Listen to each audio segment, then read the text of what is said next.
오늘은 1년 12달 가운데서 마지막 주일, 송년주일입니다. 이제부터 모두가 마지막입니다. 주일도 마지막이고 내일도 마지막이고 모레도 마지막입니다. 이렇게 마지막은 언제나 그 의미상 중요한 뜻을 가집니다. 한 해 동안 베풀어 주신 하나님의 은혜를 감사하며 다가올 새해 복과 기대를 품는 주일입니다. 저출산, 초고령화 사회 속에서 대선으로 정권 교체로 정치 갈등이 사회 전반의 불안, 갈등이 지속되고 있는 상황입니다. 경제적으로도 불확실성이 가속화되고 인공지능이 우리 일상에 더욱 스며들면서 기술 사회로 인공지능, 빅데이터, 샤물 인터넷, 사회 전반에 큰 변화와 혁신을 가져오고 있습니다. 모든 성경은 하나님의 감동으로 된 것으로 교훈과 책망과 바르게 함과 의로 교육하기에 유익하니 이는 하나님의 사람으로 온전하게 하며 모든 선한 일을 행할 능력을 갖추게 하려 함이라.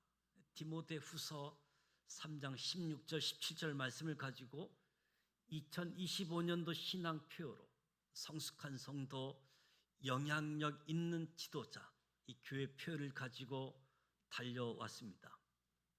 2026년도는 지산교회 설립 50주년을 맞이하는 신년을 맞이하는 뜻깊은 해입니다. 일어나라, 빛을 발하라. 이는 내 빛이 이를 얻고 여호와의 영광이 내 이에 임하였느니라. 이사야 60장 1절을 기초로 해서 2026년 교회 신앙 표어로 새로운 세상, 복음의 빛을 비추자. 이 신앙 표어를 가지고 2026년도를 달려가고자 합니다. 우리 지산교회는 1976년 8월 1일 김수환 목사님께서, 김수환 목사님은 37년생인데요 37년 4월 29일 출생하셔서 2018년 7월 26일 오전 11시 82세 일기로 하나님의 부름을 받았습니다. 76년도 4월 달에 오살리 기도원에 가서 금식 기도하는 중에 고척통에서 교회를 시작해라 음성을 듣고 김수환 목사님과 김희옥 사모님이 고척동 170-1번지 두 분이 고현교회라는 이름으로 개척 예배를 드렸습니다. 1979년 6월 17일 이 3년 돼 가는 때에 부천 송내동으로 성전을 이전하게 되어집니다. 79년 4월 22일 기공을 해서 6월 3일 날 완공을 했고 그 주간 6월 10일 날 이사를 해서 6월 17일 날 입당 예배를 드립니다. 송내 성전은 지금 교육관 있는 자리 그 전에 있었던 성전이지요. 이후 82년 12월 달에 지금 이 예배당이 입당이 되어졌고 94년도에 교육관이 세워지게 되어집니다. 서울에서 3년, 부천에서 47년, 지산교회는 81년 11월에 푸른 동산, 의미를 지닌 지산교회라고 명칭을 바꿔서 오늘에 이르게 되어집니다.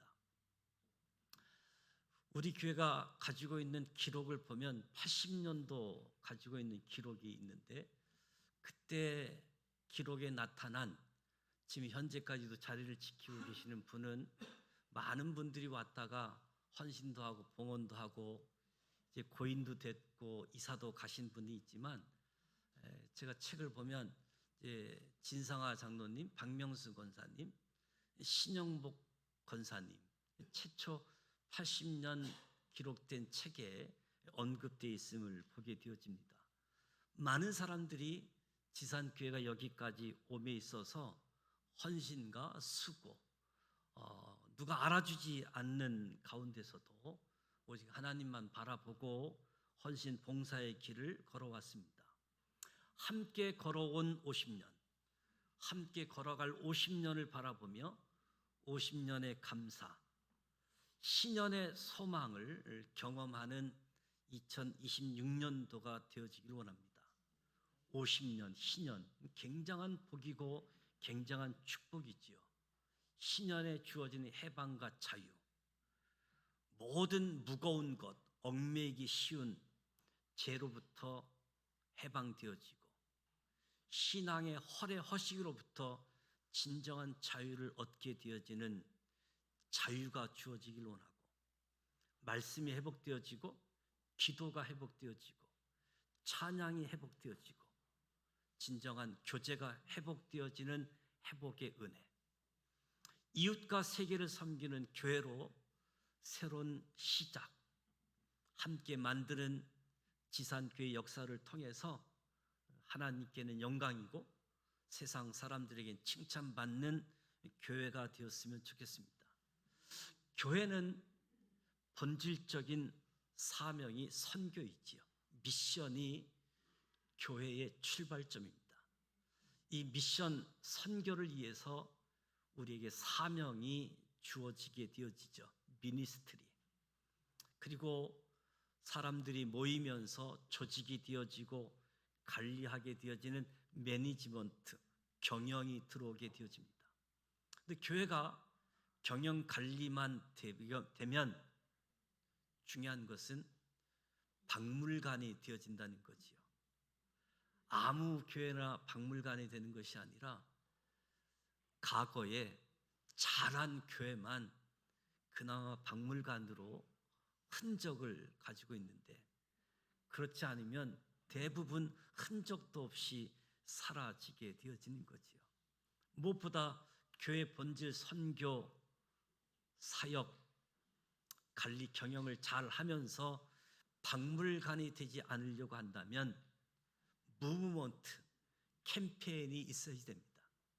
무엇보다도 2026년도 우리 지산교회는 선교, 사역, 경영을 열심히 하면서도 캠페인을 통해서 누구든지 함께하고 움직이는 붐을 일으키는 가운데 하나님께 영광 올려드리는 뜻깊은 2026년도가 되었으면 합니다.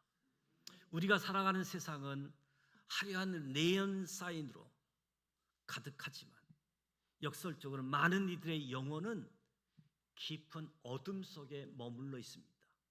절망, 허무, 죄책감, 그리고 방향을 잃은 방황이 현대인의 마음을 덮고 있습니다.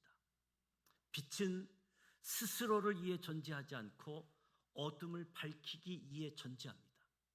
예수님께서 저와 여러분을 세상의 빛이라고 부르고 계십니다.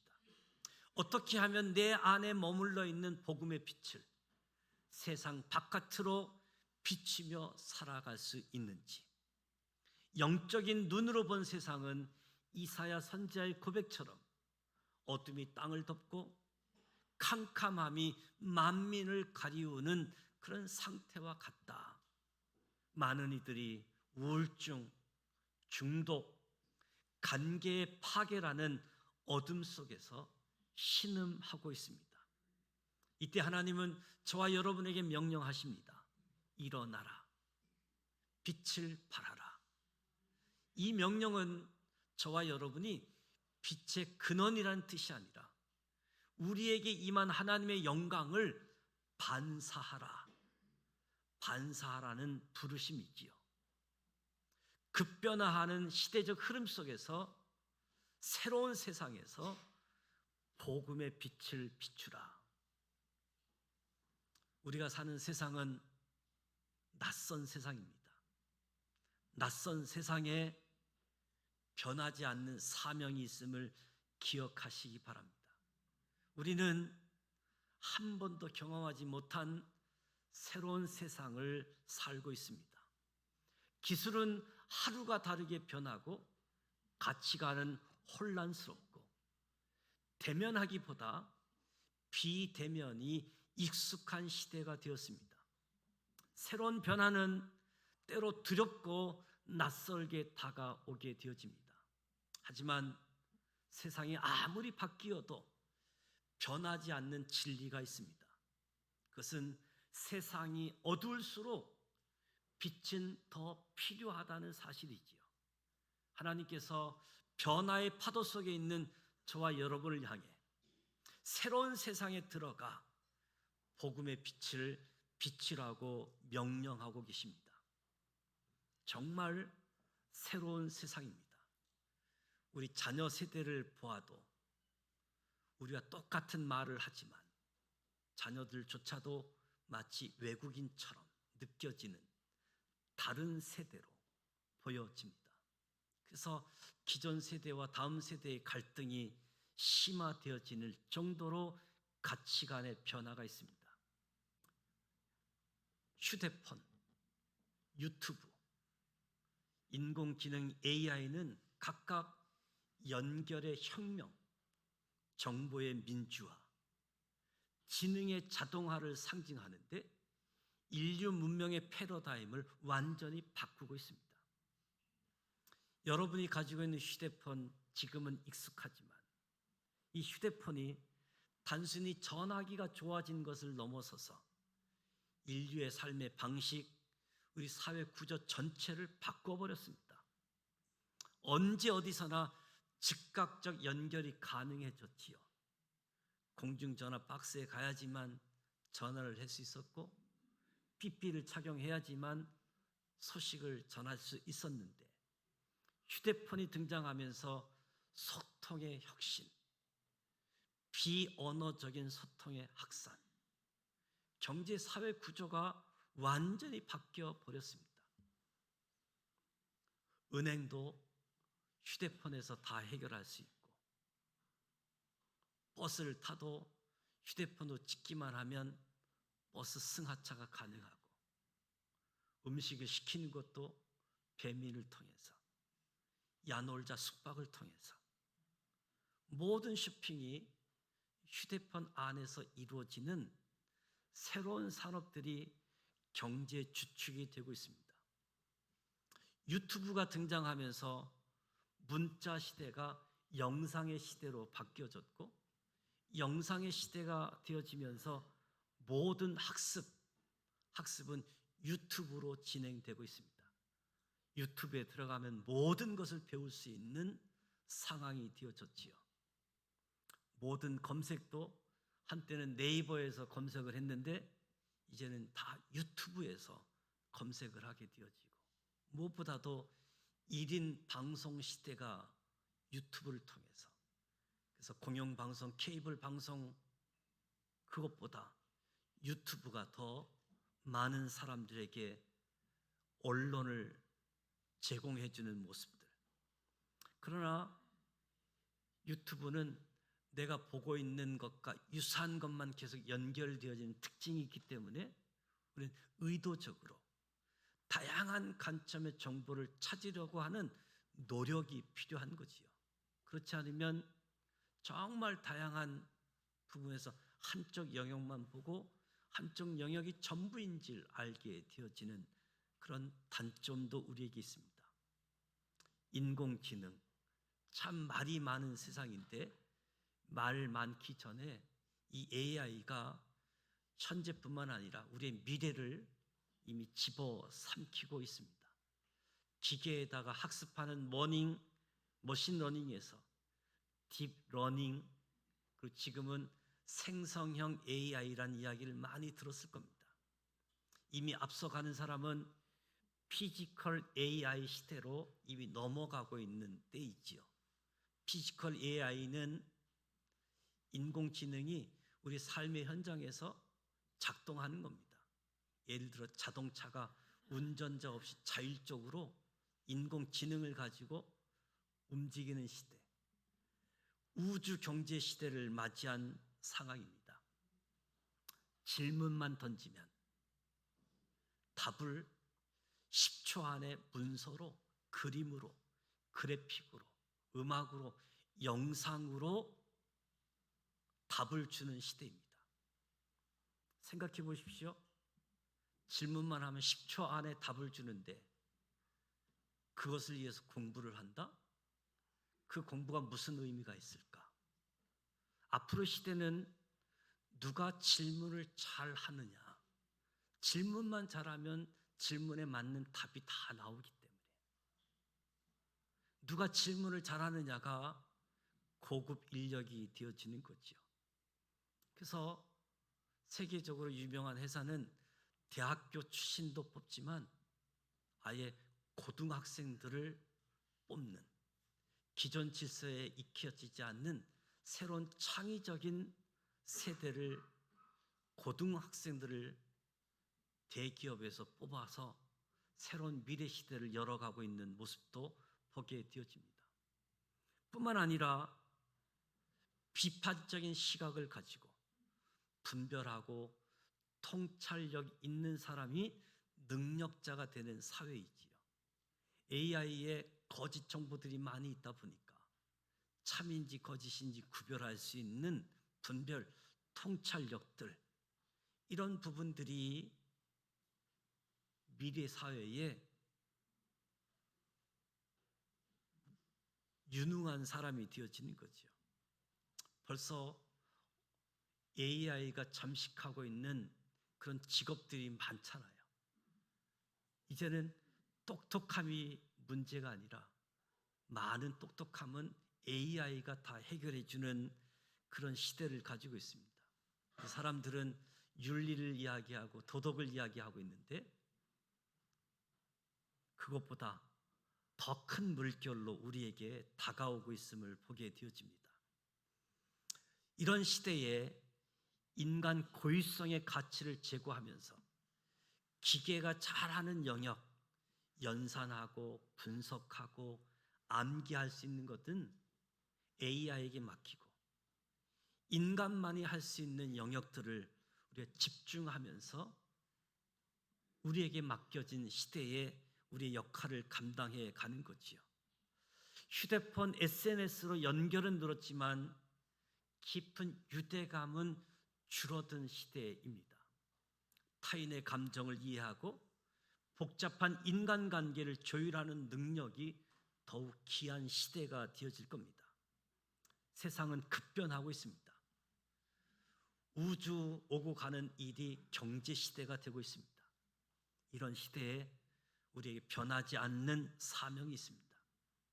어떻게 빛을 발할 것인가?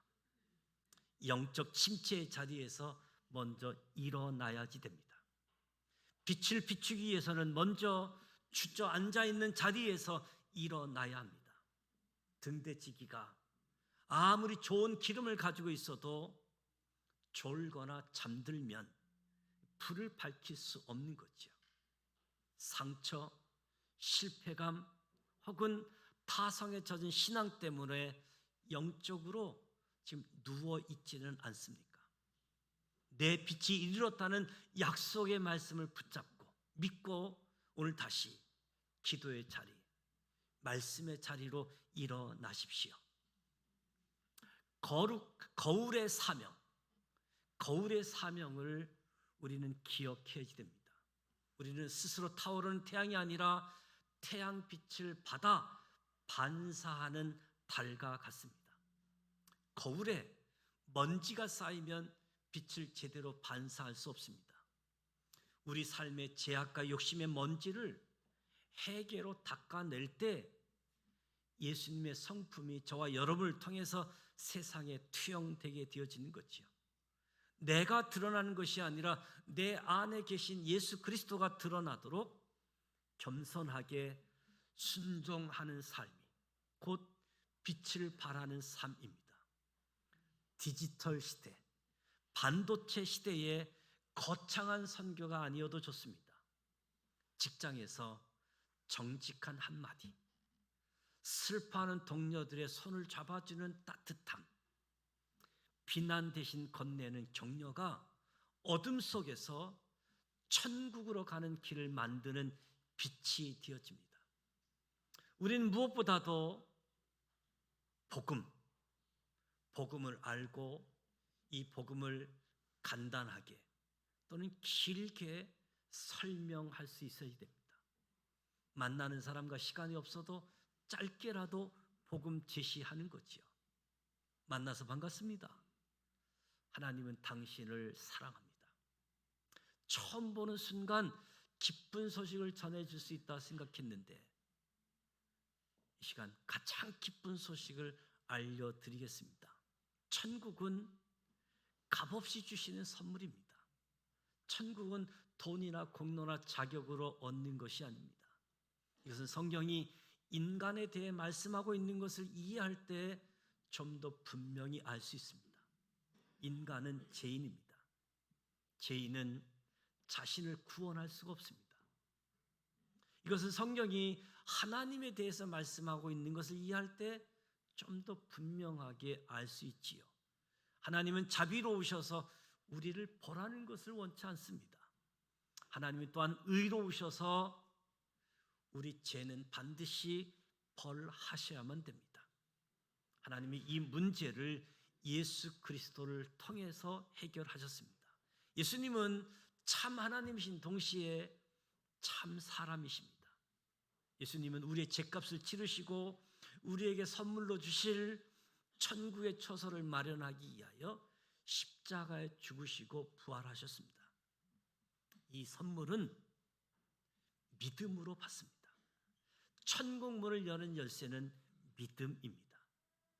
구원 얻는 참 믿음이 아닌 것은 단순한 지식적인 동의나 일시적 현세적인 믿음, 참 믿음이 아닌 거지요. 구원 얻는 참 믿음은 오직 예수 그리스도만을 신뢰하는 겁니다. 선생님, 이 영생의 선물 구원을 꼭 받으시기 바랍니다. 저와 여러분이 만나는 사람들에게 간단하게 복음을 설명할 수 있도록 복음을 제시하기 원합니다. 오늘도 예배 시간에 지산교회 사명 선언문을 함께 고백하게 되어지는데 우리는 이 사명서를 그냥 읽고 끝나는 것이 아니라 이제는 좀 머리에 집어넣고 암기도 할 뿐만 아니라 그 사명을 가지고 살아가는 거죠. 나는 하나님의 사역자로 하나님 나라에 대한 거룩한 비전을 가지고 세상에 나아가 사람에게 복음을 전하고 그들을 교회 공동체 안에서 훈련하고 세워서 가정과 직장 그리고 지역사회 속에서도 공헌하는 축복된 삶을 살자. 2026년도에 교회 사명을 재확인해서 우리의 역할을 감당할 수 있기를 원합니다. 함께 걸어온 50년, 함께 걸어갈 50년을 바라보며 50년의 감사, 신년을 소망하고 함께 경험하기를 원합니다. 그래서 2026년도에는 지금까지 교회를 위해 헌신한 사람들을 기억하는 시간도 갖고 그분들을 위한 감사, 더 나아가 세상에 희망을 주는 교회, 세상이 필요하다고 하는 교회, 세상이 도움이 되는 교회로 자리 잡고 다음 세대가 행복한 미래의 소망이 있는 교회가 되어지기를. 그래서 2026년도 목회 일정에 이 의미 정신을 담아서 우리 함께 복음의 빛을 비추고자 합니다. 저와 여러분이 세상에 빛날 때 세상은 하나님께로 돌아옵니다. 이사야 60장 이후로 보면 놀라운 약속이 나옵니다. 우리가 빛을 발할 때 나라들은 내 빛으로, 왕들은 빛을 내 강명으로 나오리라 약속하고 있습니다. 복음을 비추는 삶은 나만 잘 사는 삶이 아니라 길을 잃은 영혼들을 집으로 돌아오게 만드는 이정표가 되는 삶이지요. 2026년도는 지산교 설립 50주년을 맞이해서 우리만 좋다고 우리만 잔치하는 축제가 아니라 세상에도 기여하는, 세상에서도 필요하고 세상에 희망을 준다 하는 그런 교회로 자리매김을 갖고 미래에 더 행복한 미래를 준비하는 교회가 되어질 수 있도록 저와 여러분이 머무는 곳에서 하나님의 영광을 비추는 거울이 되시기를 축복합니다. 우리의 작은 친절과 복음 선포를 통해서 어둠 속에 있던 그 누군가가 생명의 빛을 발견하게 되어질 겁니다. 교회 본질, 선교, 사명, 그리고 캠페인을 통해서 교회가 하나님께 영광 올려드리고 세상 사람들로부터 칭찬받는 교회로 2026년 새로운 세상, 복음의 빛을 비치는 한 해가 되어지기를 함께 기도하고 함께 달려가길 원합니다.